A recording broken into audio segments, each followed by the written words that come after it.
रामकृष्ण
रूप पाहता लोचनी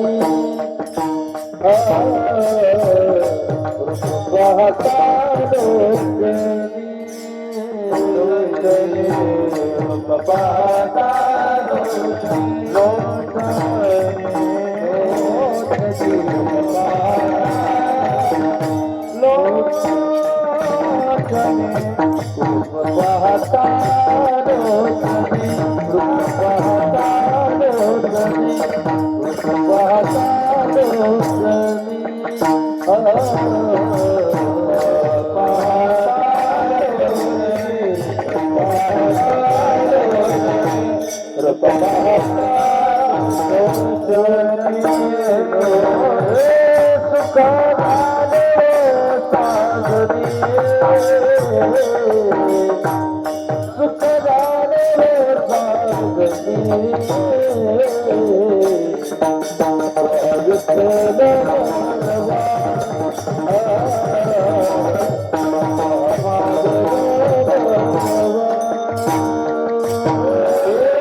श्री संताची हे माथा चरणावरी श्री संताची हे माथा चरणावरी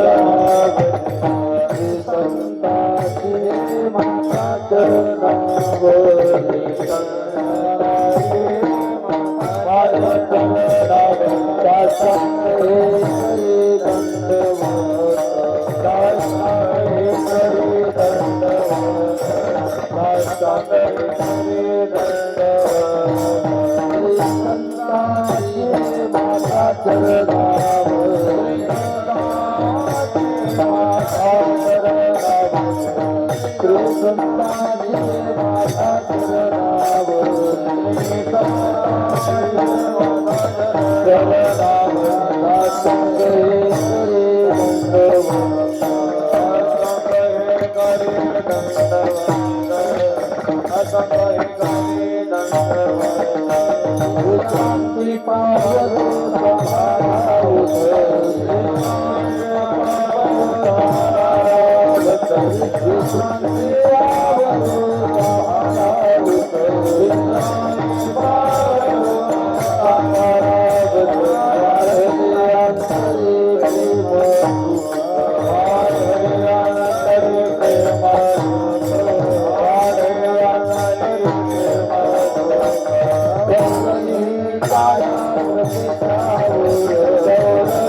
श्री संताची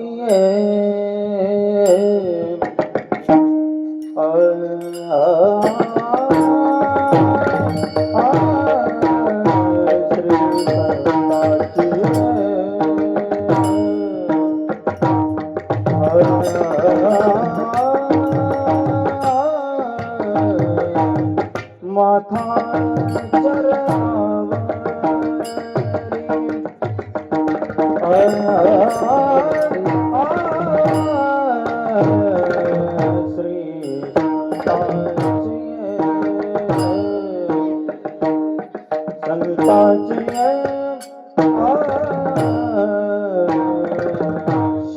संताची श्री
माता चरणा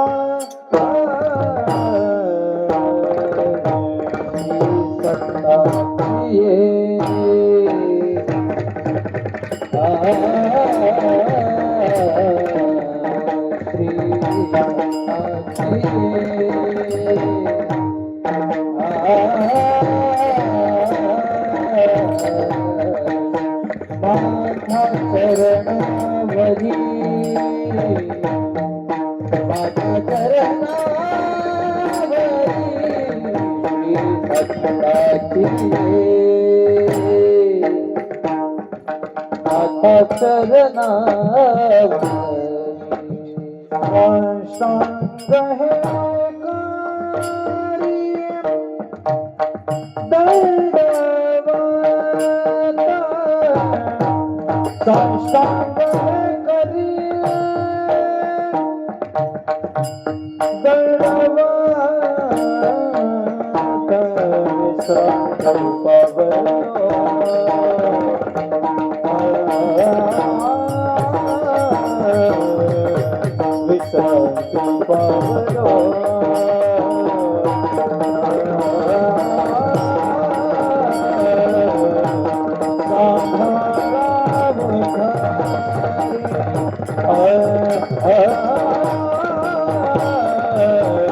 विश्रांती पावलो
प्रेम सुख प्रेम सुख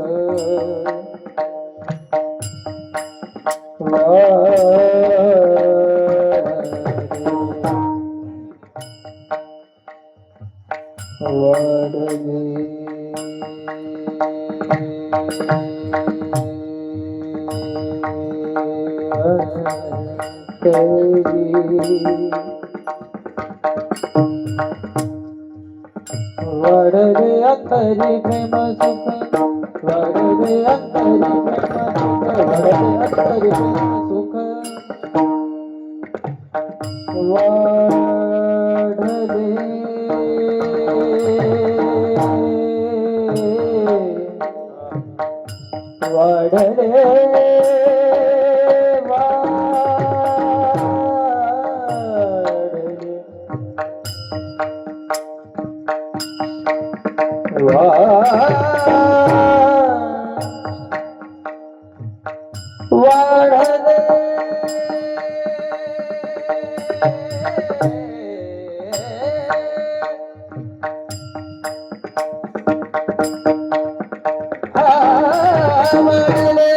अंतरी प्रेम सुख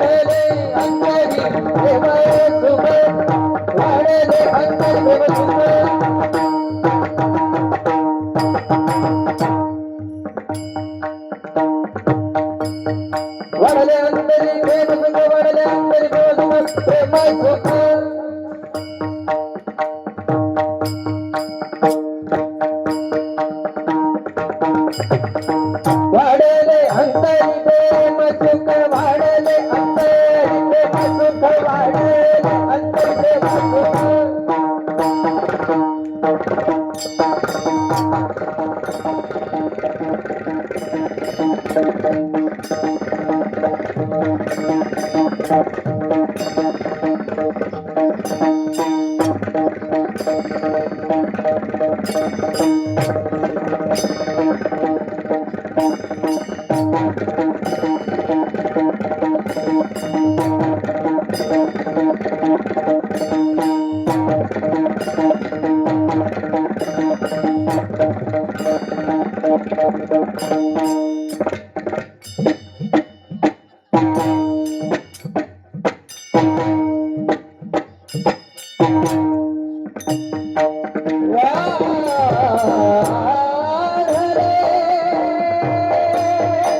श्री संताचे हे माथा चरणावरी, श्री संताचे हे माथा चरणावरी, साष्टांग हे करी दंडवत. विश्रांती पावलो सांभाळा उत्तरी, वाढले अंतरी प्रेम सुख. डौरली हे काया कृपेच्या वर्षे, नोहे अन्नारीसे उद्धरिलो. विश्रांती पावलो सांभाळा उत्तरी, वाढले अंतरी प्रेम सुख. तुका म्हणे मज न घडता सेवा, पूर्व पुण्य ठेवा ओढवला. विश्रांती पावलो सांभाळा उत्तरी, वाढले अंतरी प्रेम सुख. विठ्ठल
श्री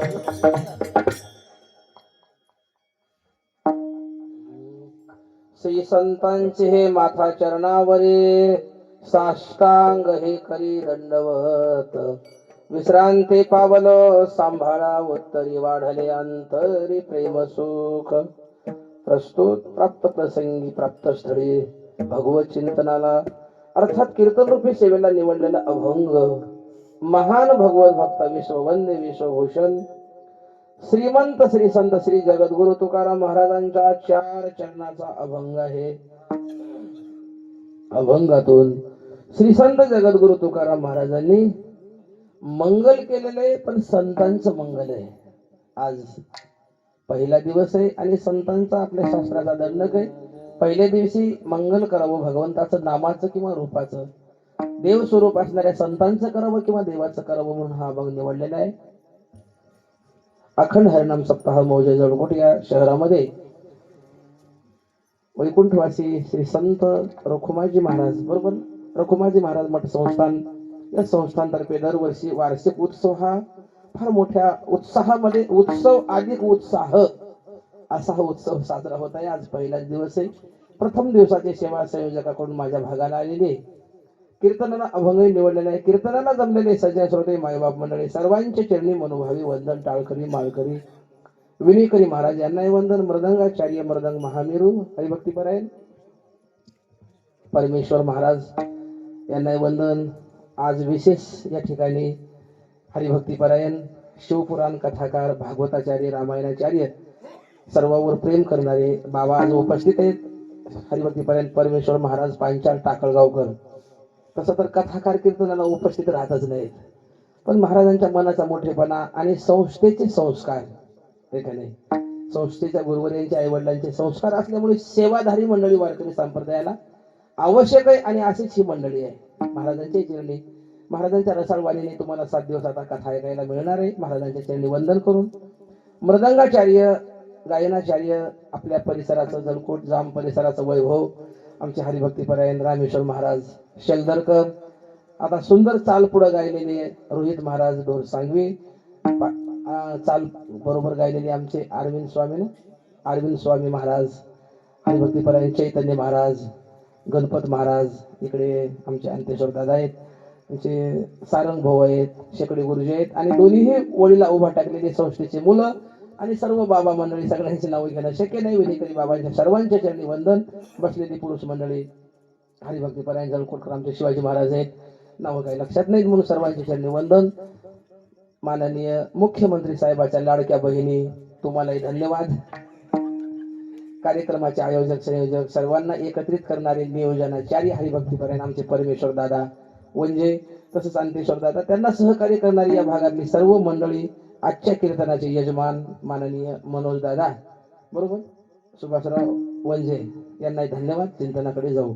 महायोग पीठे तथे भीमरथ्यम वरम पुंडरीकाय दातो मुनींद्रहि समागते तिष्ठन्तमानंद कंदं परब्रह्मलिंगं भजे पांडुरंगो.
पांडुरंगा करू प्रथम नमन दुसरे चरण संतांचिया त्यांच्या कृपादाने कथेचा विस्तारू बाबाजी सद्गुरुदास तुका काय माझी वाणी मानेल संतांशी रंजवू चित्तासी फुलिया सेवे लागी सेवक झालो तुमच्या लागलो निज चरणा अहो स्वामी तुकया देवा यावरी न करावा अवेर नमो सद्गुरु तुकया ज्ञान दीपा नमो सद्गुरु सच्चिदानंद रूपा नमो सद्गुरु भक्त कल्याण मूर्ती नमो सद्गुरु भास्कर पूर्ण कीर्ती आमचे प्रेमस्नेही हरिभक्तीपरायण मृदंगाचार्य अविनाश महाराज हे उपस्थित आहेत आज कॅमेरा चालवतात त्यामुळे लक्ष गेलं नाही तिकडं त्यांनाही धन्यवाद भाऊला श्री संतांची हे माथा चरणावरी साष्टांग हे करी दंडवत विश्रांती पावलो सांभाळा उत्तरी वाढले अंतरी प्रेम सुख जगद्गुरु तुकाराम महाराज सेवेला निवडलेल्या अभंगातून संतांचं मंगल करतात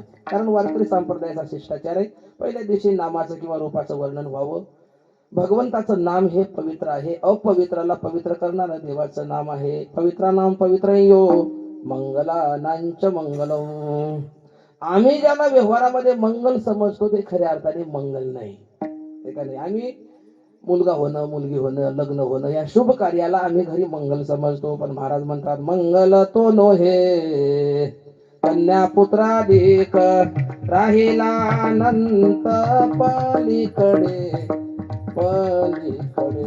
खऱ्या अर्थाने अनंत परमात्मा हे मंगल आहे म्हणून कार्यामध्ये येणारे कार्य विघ्न येऊ नये निर्विघ्नपणाने ते पार पडावं यासाठी 2-3 प्रकारचे मंगल आहेत नमस्कार रूप मंगल आशीर्वाद रूप मंगल वस्तू निर्देश रूप मंगल पण या ठिकाणी नमस्कार रूप मंगल महाराज करतात श्री संतांची हे माथा चरणावरी साष्टांग हे करी दंडवत संत महात्म्यांना पाहिलं साष्टांग दंडवत घालावा का नाही चरणाला लागावं मग जीव विश्रांतीला पात्र होतो नुसती विश्रांती मिळते असं नाही काया डवरल्या जाते का नाही मग हे करण्यासाठी महाराज म्हणले माझे या जन्माचे नाही पण पूर्व जन्माची पुण्य होती त्यामुळे हे घडलेलं आहे संत महात्म्यांची भेटी झालेली आहे खर तर संत आणि देव हे दोन नाहीतच दोघांपैकी कोणाचंही मंगल कोणाचंही नामस्मरण करा तुम्हाला लाभ मात्र होणार आहे का नाही दोन्ही एकच आहेत प्रमाणाने पुढे सिद्ध करणारच आहोत आपण पण देवाचाही अवतार आहे आणि संतांचाही अवतार आहे माऊली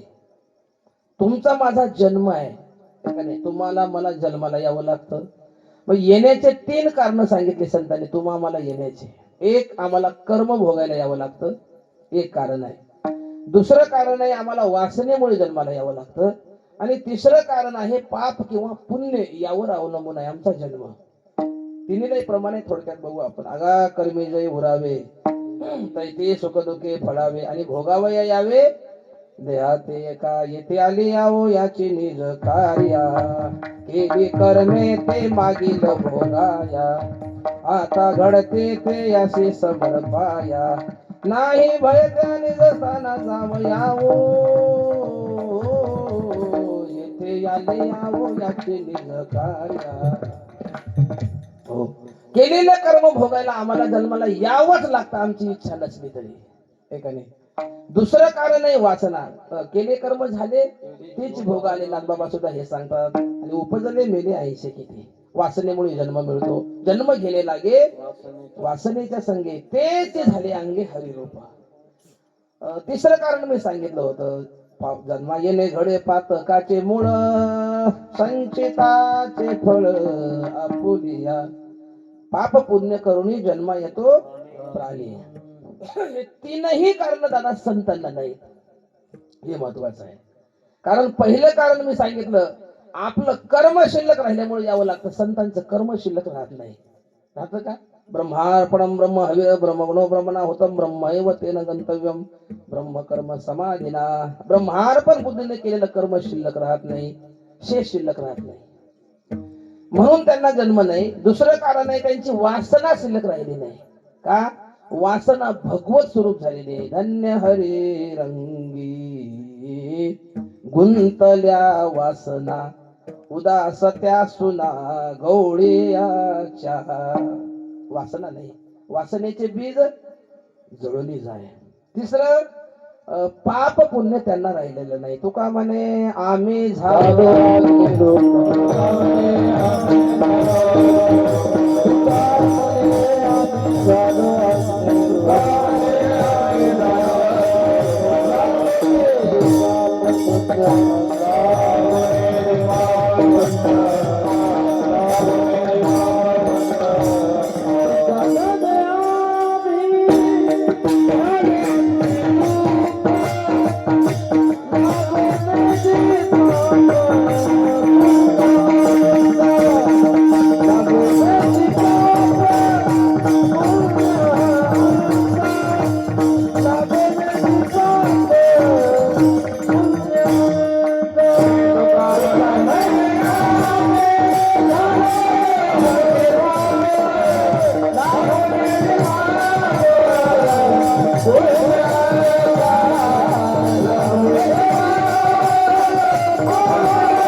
म्हणे आम्ही झालो अग्निरूप लागून येते पाप पुण्य अंगा. पापही नाही पुण्य नाही, अग्निरूप झालेले संत आहेत. झुंजारत एक विष्णुदास जगी पाप पुण्य अंगी नातले. त्या पापही नाही पुण्य नाही. तुम्ही म्हणाल महाराज माणसानं पाऊल टाकला श्वास घेतला की पाप पुण्य तयार होतं, पाप किंवा पुण्य दोन्ही पैकी. मग संतांचं होत नाही असं नाही होतं, पण ते त्यांच्याकडे शिल्लक राहत नाही. मग तुम्ही म्हणाल ते जातं कुठं, तर त्याचं उत्तर आहे बघा. संतांचं पुण्य कुठं जातं, संतांचं जे भजन करतात नामस्मरण करतात त्यांच्याकडे ते पुण्य जातं. पुण्यवंत व्हावे घेता सज्जनाची नावे. संतांचं नामस्मरण करणाऱ्याकडे त्यांचं पुण्य जातं. मग तुम्ही म्हणाल पाप कुठे जातं, पाप आता दुसरीकडे कुठे जाणार आहे. संतांची जी निंदा करतात त्यांच्याकडे पाप जातं. एका नाही, संतांना जे नावं ठेवतात दूषण देतात त्यांच्याकडे ते पाप जातं. म्हणून संतांची निंदा माणसाकडून घडू एखाद्या वेळेला देवाची घडली तर देव सहन करतो, पण संतावर झालेला आघात, संतावर झालेला निंदा हे देव सहन करत नाही. म्हणून संतांचा अवतार हा देवाही पेक्षा श्रेष्ठ मानलेला आहे संतांनी शास्त्रांनी. देवाचा अवतार आणि संतांचा अवतार. देव कधी अवताराला येतो, ज्या ज्या वेळेला धर्म दुभंगतो, अधर्म वाढतो, का नाही, धर्माची संस्थापना करण्यासाठी, साधूंचं रक्षण आणि दुष्टांचं निर्दलन करण्यासाठी अवताराला येतो. यदा यदा हि धर्मस्य ग्लानिर्भवति भारत अभ्युत्थानम धर्मस्य तदात्मानं सृजाम्यहम् परित्राणाय साधूनां विनाशाय च दुष्कृताम्. धर्म संस्थापनार्थाय संभवामि युगे युगे. धर्माची संस्थापना करण्यासाठी अवताराला येतो. देवही अवताराला येतो आणि संतही अवतारालाच येतात. देवाचा अवतार आणि संतांचा अवतार आहे का नाही.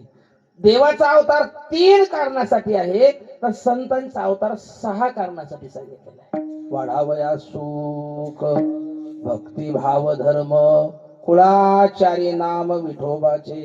सुख वाढविण्यासाठी, भक्ती वाढविण्यासाठी, नाम वाढविण्यासाठी, कुळाचार वाढवण्यासाठी संतांचा अवतार आहे. अवतार तुम्हा धराया कारण उद्धराया जन जलजीव. हा दोघांचे अवतार आहे. मला वाटतं देवाचा अवतार आल्याच्या नंतर देव काय करतो, भक्तांचं संरक्षण आणि दुर्जनाचा नायनाट. देवनिया चक्र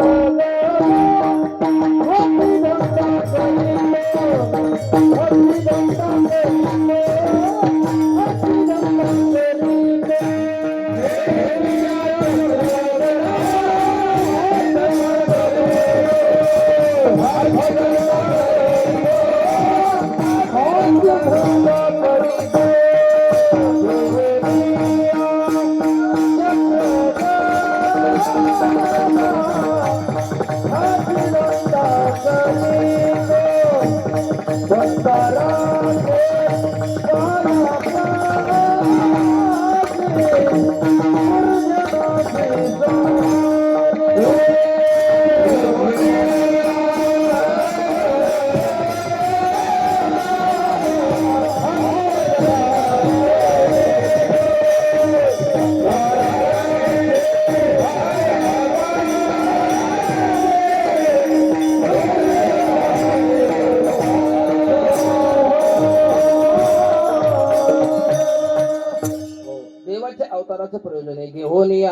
गदा हाची धंदा करीतो भक्ता राखे पायापासी दुर्जनासी संहारी. देवाच्या हातात चक्र गदा घेऊन देव आयुध घेऊन येतात.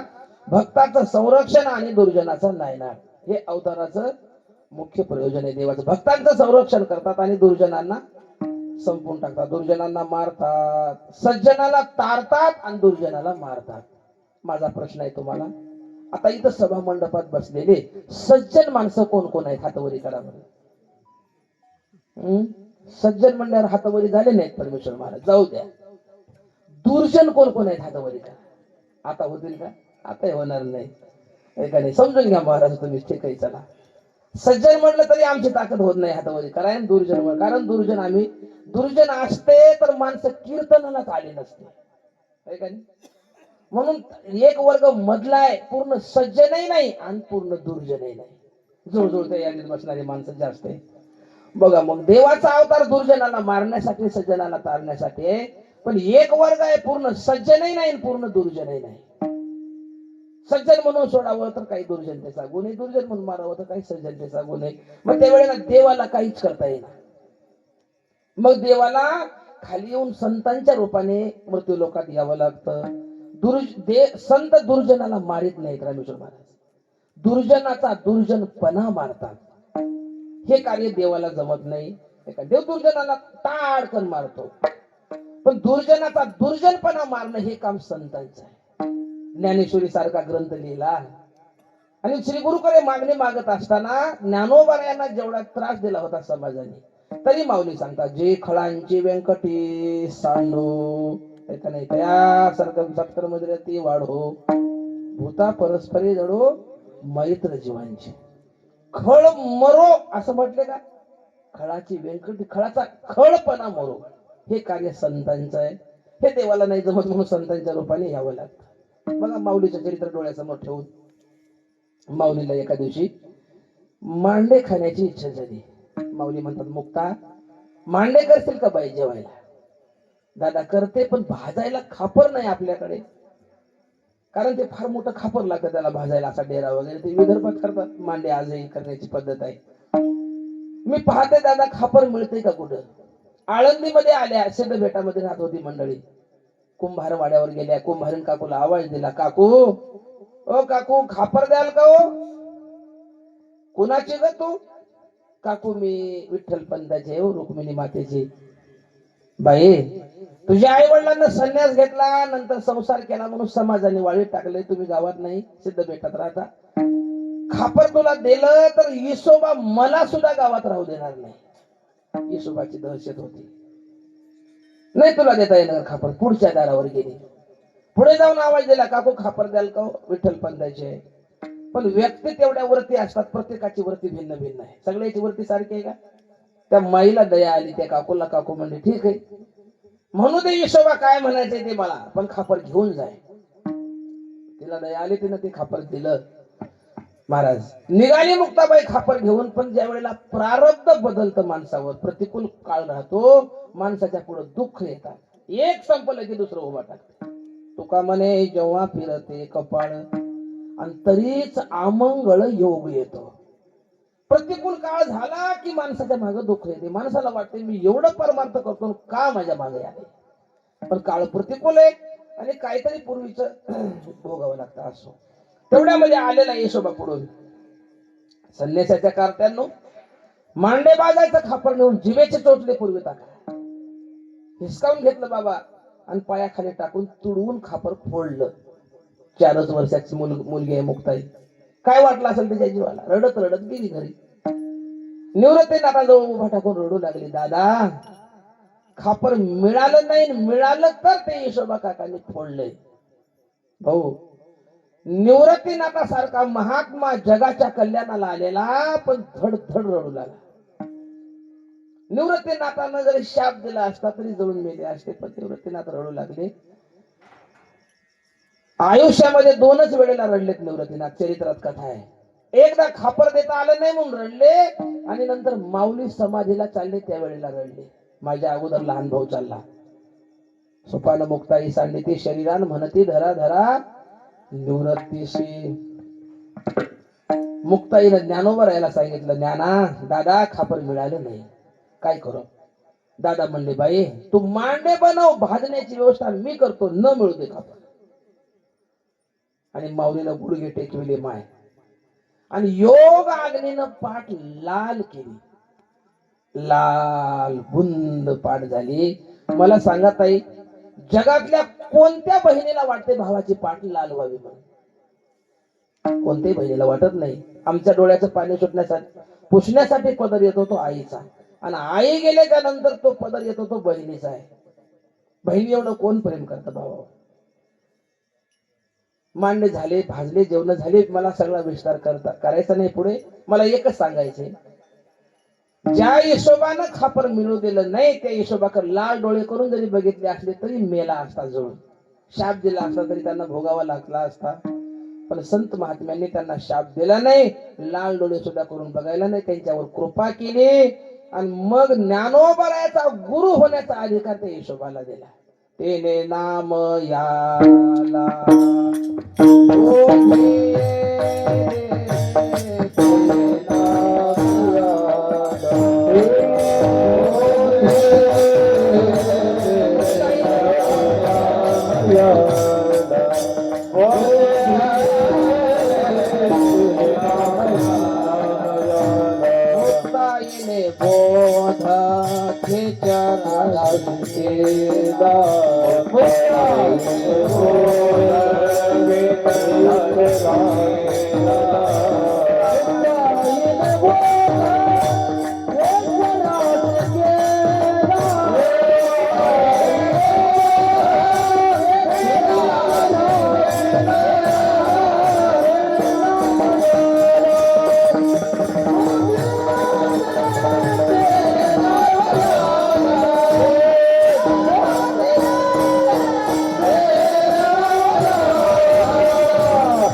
नामदेवरायाचा गुरु होण्याचा अधिकार त्या यशोबा खेचराला दिला. तो त्या पिंडीवर पाय ठेवून झोपला होता. नामदेवराय देवांनी पाठवलं होतं, तुम्हाला कथा माहिती, सगळी विस्तार करणार नाही. आणि मग नामदेवरायला वाटला, हा तर पिंडीवर पाय ठेवून झोपलाय, बाबा याला कसं गुरु करावं? कारण अगोदरच म्हणतात, पाणी पिना छान के आणि गुरु करणार पहिचान के. मग हे कसं आहे, पिंडीवर पाय ठेवून झोपतो, काय अधिकार आहे? बाबा तुम्हाला कळतं का, महादेवाच्या पिंडीवर पाय ठेवलेत.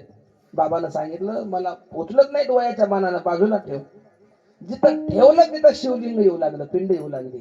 आणि मग नामदेवरायाच्या लक्षात आलं, पिंडीवर पाय ठेवले नाहीत, देवानंच पाय डोक्यावर घेतलेले आहेत. एवढा अधिकार संपन्न महात्मा एवढा कशामुळे झाला?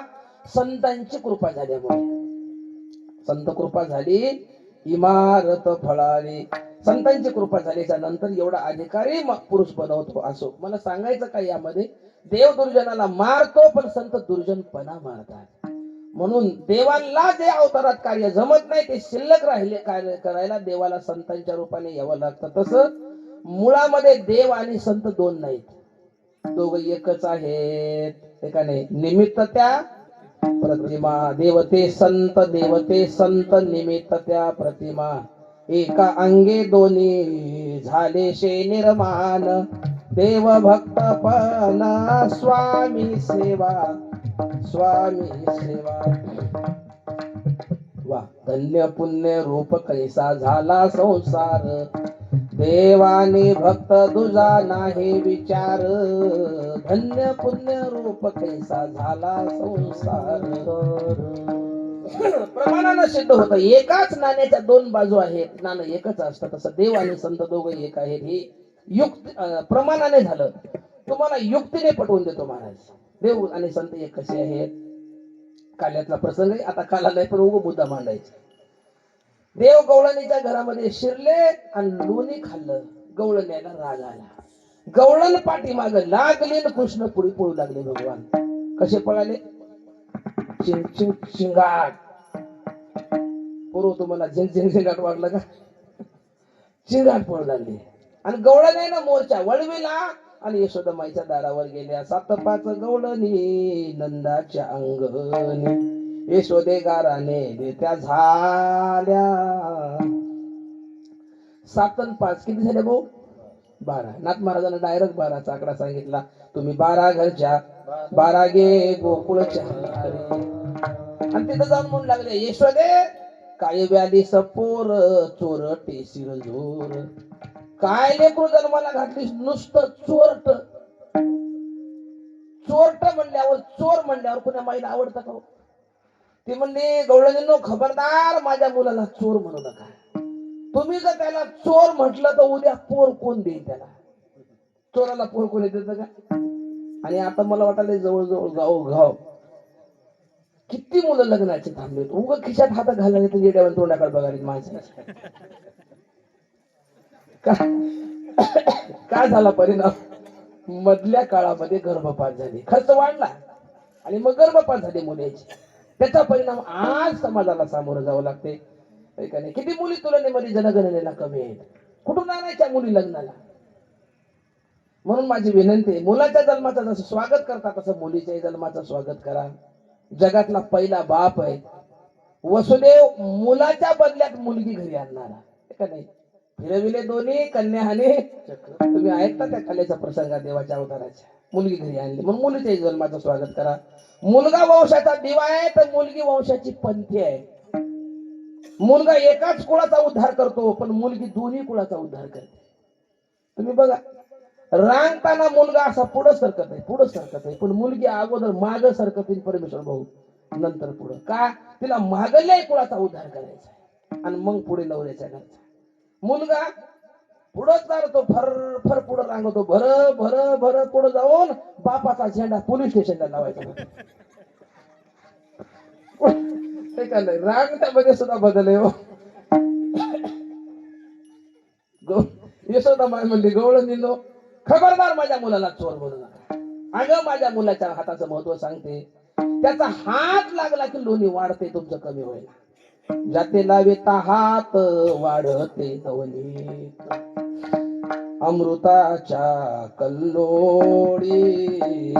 हात लागलं की लोणी वाढते. आता चल देवाचं थांबवू चरित्र. देवाचा हात लागला की लोणी वाढत होत. तुकाराम महाराजांचं चरित्र बघा भाऊ. महाराज देऊळगावात राहत होते. साक्षात्कार झालेला परमेश्वराचं दर्शन झालेलं होतं. पण वारकरी संप्रदायामध्ये ज्ञान गिळूनी गावा गोविंद गा. देवाच्या दर्शनानंतरही साधना पुढे चालूच ठेवायची असते. आणि महाराजांचं जीवन तुका म्हणे मुक्ती परनेली आता दिवसचारी खेळीमेळी. तुका म्हणे आता उरुल उपकारा पुरत. खर तर माणसाने परोपकारी जीवन जगावं. स्वतःसाठी जगतो ना तो माणूसच नाही. माणसानं दुसऱ्यासाठी काहीतरी केलं पाहिजे. परोपकारी नेने पर निंदा आणि परस्त्रिया सदा बहिणी माया. हे गृष्टाश्रमी माणसांचं जीवन असावं. पुण्य परोपकार पापते पर पीडा अनेक नाही जोडा तुझा यासी तुका म्हणे फार आणि थोडा तरी परोपकार. जीवनामध्ये परोपकार असावा.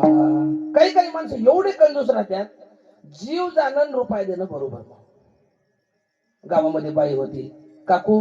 मी म्हटलं काकू एकदाही पंढरीला आली नाहीस. जन्म आली व्यर्थ गेली भक्ती नाही केली माझे माझे मनोनिया गुंतोनिया मेली. असं होऊ नये.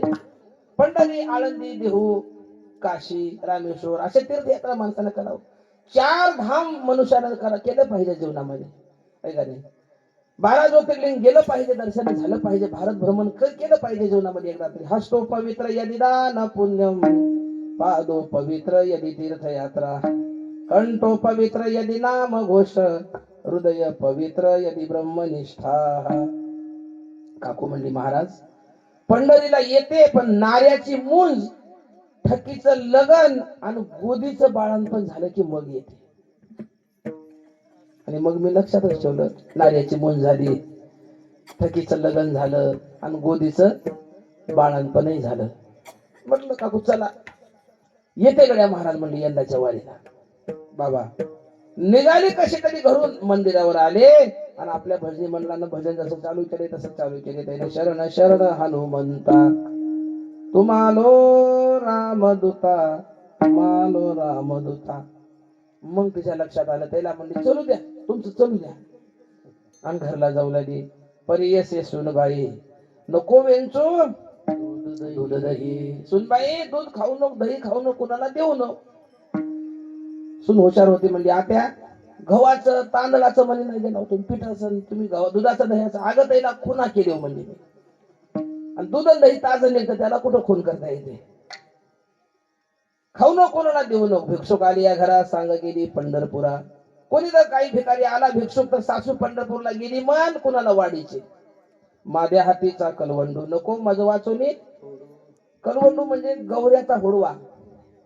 आता राहिलं नाही ते गॅसमुळं. पूर्वी लावत होत्या मायमावल्या, आता इकडे शेतकरी वर्ग बराच आहे या भागामध्ये. गौऱ्याचे हुडवे लावले जायचे. पण सून हुशार होती म्हणजे आत्या तुम्ही पंढरपूरला जाऊन या, तुमच्या गौऱ्या तशाच ठेवते, तुम्हाला गंगला न्याला. का नाही. आता असे जर माणसं असतील तर माणसं दान करू शकत नाहीत. म्हणून माणसाच्या जीवनात परोपकार असावा. तुकाराम महाराज परोपकाराकरता जीवन जगत होते. मला एवढं सांगायचे. देहू गावामध्ये एक जोडपं होतं. घरात कोणी नव्हतं, घरातलं तेल संपलत. आता मुलं असले तरी बाजूला राहिले असतील ना, परगावात राहत असतील. आता असंच झाले, हम दो हमारे दो, आणि म्हातारे तो का कोणतरी फेक दो म्हणाले, आणि असंच झाले. त्या माईनं म्हणली तुकोबा तेल संपलंय घरातलं, तेल आणून देशील का. महाराज म्हणले आणून देतो. माय काहीतरी भांड दे, आणि बुधला आणून दिलं. ते बुधल्या तेल ठेवायचे. बाबा महाराजांनी तेल आणून दिलं, महिना गेला पण तेलच संपना गेलं. तुम्ही म्हणताल खाल्लं नसेल, रोज खाऊ लागले. ते दोघच होते, रोजच तळून खाऊ लागले. रामेश्वर भाऊ तळून का खाऊ लागले त्याचं कारण होतं. बाबाचं पोट दुखू लागल्यामुळे बाबा दवाखान्यात गेले. डॉक्टर साहेब पोट दुखाले. डॉक्टर साहेब म्हणले तुम्ही हलकं हलकं खा. आणि बाबाला वाटलं भजे कसे राहतात, रोजच भजे चालू केले बाबानं. कुण्या दिवशी कांद्याचे भजे, कुण्या दिवशी पालकाचे भजे, कुण्या दिवशी कोथिंबीर भजे म्हणतात, कुण्या दिवशी कोण म्हणलं गांजाचे म्हणून. मला तसं ऐकू आलं. असतात म्हणतात गांजाचे, पण वारकरी नाहीत खात. असो महिनाभर खाल्ले तरी तेल संपलं नाही. मला एवढं सांगायचं होतं. मग त्या माईनं दुसऱ्या बाईला सांगितलं, बाई तुकोबानं तेल आणून दिले, तेल संपना गेले. आणि लोकांना फुकट म्हणल्यावर इंड्रेल सुद्धा नको म्हणणार. लोक कापसाला फवारायला होते म्हणून घरला नेतील. एकमेकीला कळालं, गावच्या बायाचे बुद्धले तुकाराम महाराजाकडे. महाराजांनी एक भालाच काढला असा एवढा. बांधा म्हणले याला. जिजामाईला कळालं. जिजामाई पुन्हा त्याला भांडायला आली. मला विस्तार करायचा नाही. देवाचा हात लागला लोणी वाढलं, आणि तुकाराम महाराजाचा हात लागला तेल वाढलं. ऐका नाही, दोघं एक आहेत. म्हणून देव आणि संत दोन नाही, दोघं एक आहेत. म्हणून देवाचं तरी दर्शन व्हावं, नाही तर संतांचं दर्शन व्हावं. पण मला वाटतं देवाचं दर्शन होण्यासाठी जरा सोपाच मार्ग आहे, संतांचं दर्शन अवघड आहे. बहुआवघड आहे संत, बहुआवघड आहे संत.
संत भेटी परी जग जेठी करुणा केली.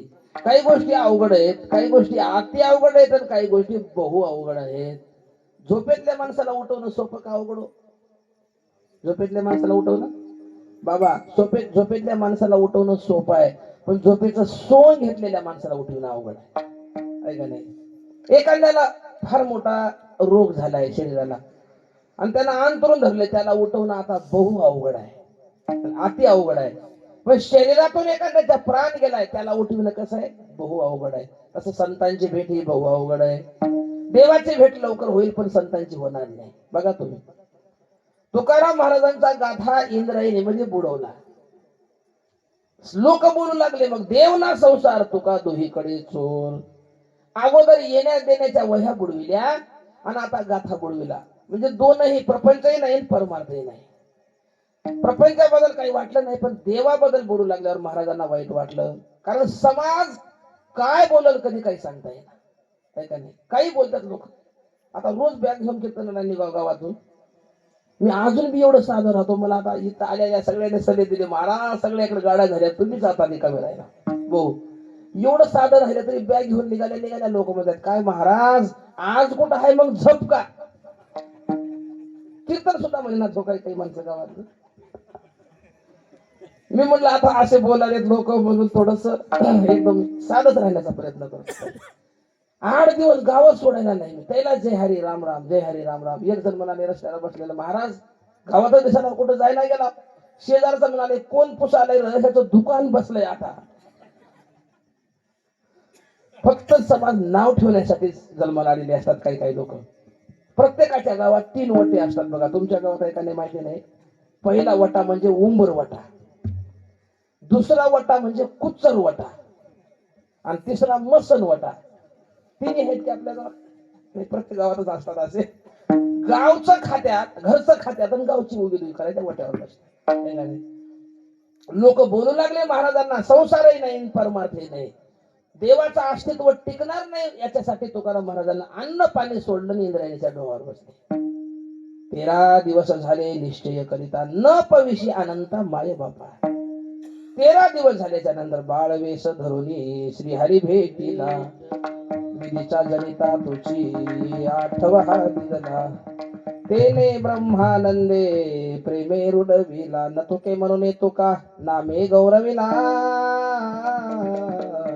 जय जयाजी सद्गुरु स्वामी तुकया दातारा. सांगितलं, तुकोबा चिंता करू नको, डोहामध्ये इंद्रायणीमध्ये गाथा रक्षण करायला घेऊन ये. जळी दगडा सहित वया तारियल्या चालला. चरित्र सुंदर आहे, पण आता सगळं सांगायला वेळ नाही. देव 13व्या दिवशी भेटले तुकाराम महाराजांना. 13 दिवसाच्या नंतर एकाने अन्न पाणी वर्ज्य करून 13 दिवस बसावं लागलं.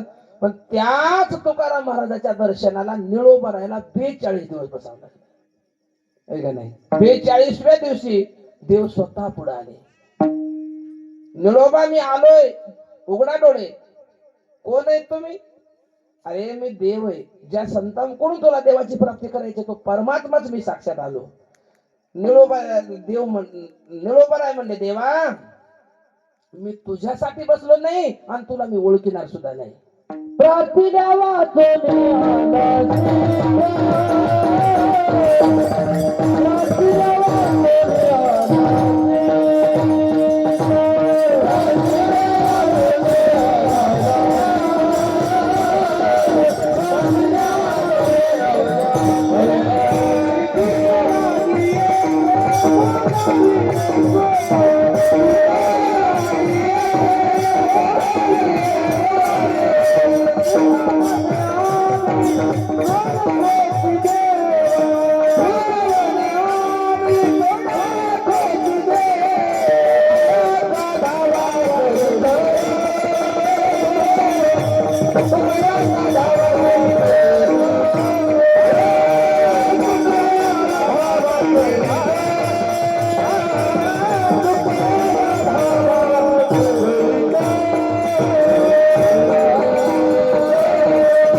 निळामध्ये आम्ही नोळखोची देवा तुकयाचा धावा करीत असो.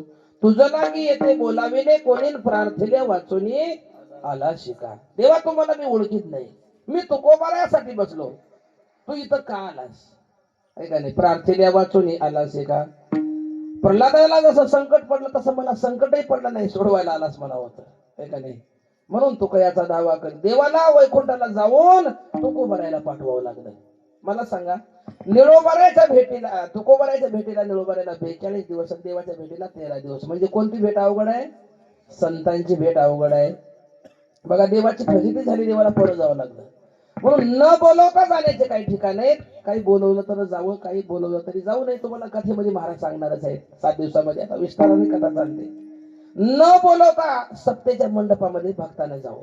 माईकवर सांगितलं नाही, पत्रिकेत नाव नाही, म्हणायची गरज नाही. सत्कार्य चालू झालं. मुंगीची या घरा कोण धाडी मूळ, देखोनी या गोळ धावतसे धावतसे. किराणा दुकानवाला दुकानदार कधीतरी मुंगीला पत्र लिहितो का? सौभाग्यवती मुंगी ताई काळतोंडे यांनी परिवारासाठी येऊन गुळ खाऊन नाही. पण गुळ आला की मुंगी आली का नाही? तसं तुका म्हणे जवळी न पाचारिता जावे, संत चरणी भावे निघावं, या मंडपामध्ये यावं न बोलवता. बोलवलं तर जावं लग्नाला, बारशाला वगैरे, कोणाच्या साखरपुड्याला. अन्न बोलून सुद्धा जाऊ नये. ढाब्यावर जेवायला, पार्ट्या करायला, आहे का नाही, बार मध्ये जेवायला जाऊ नये माणसाने, बोलवलं ते असो. मला सांगायचं काय, संतांची भेटी अवघड आहे. पण असे संत न बोलवता जर घरी आले तर किती पुण्य उदयाला आलं. पुण्य फळ दे बहुता दिवसा, भाग्य उदयाचा झालो सन्मुख तो कैसा संत चरण पावलो. महाराज तुळशी वृंदावनाजवळ झोपले होते. स्वप्न पडलं, स्वप्नामध्ये संत आले.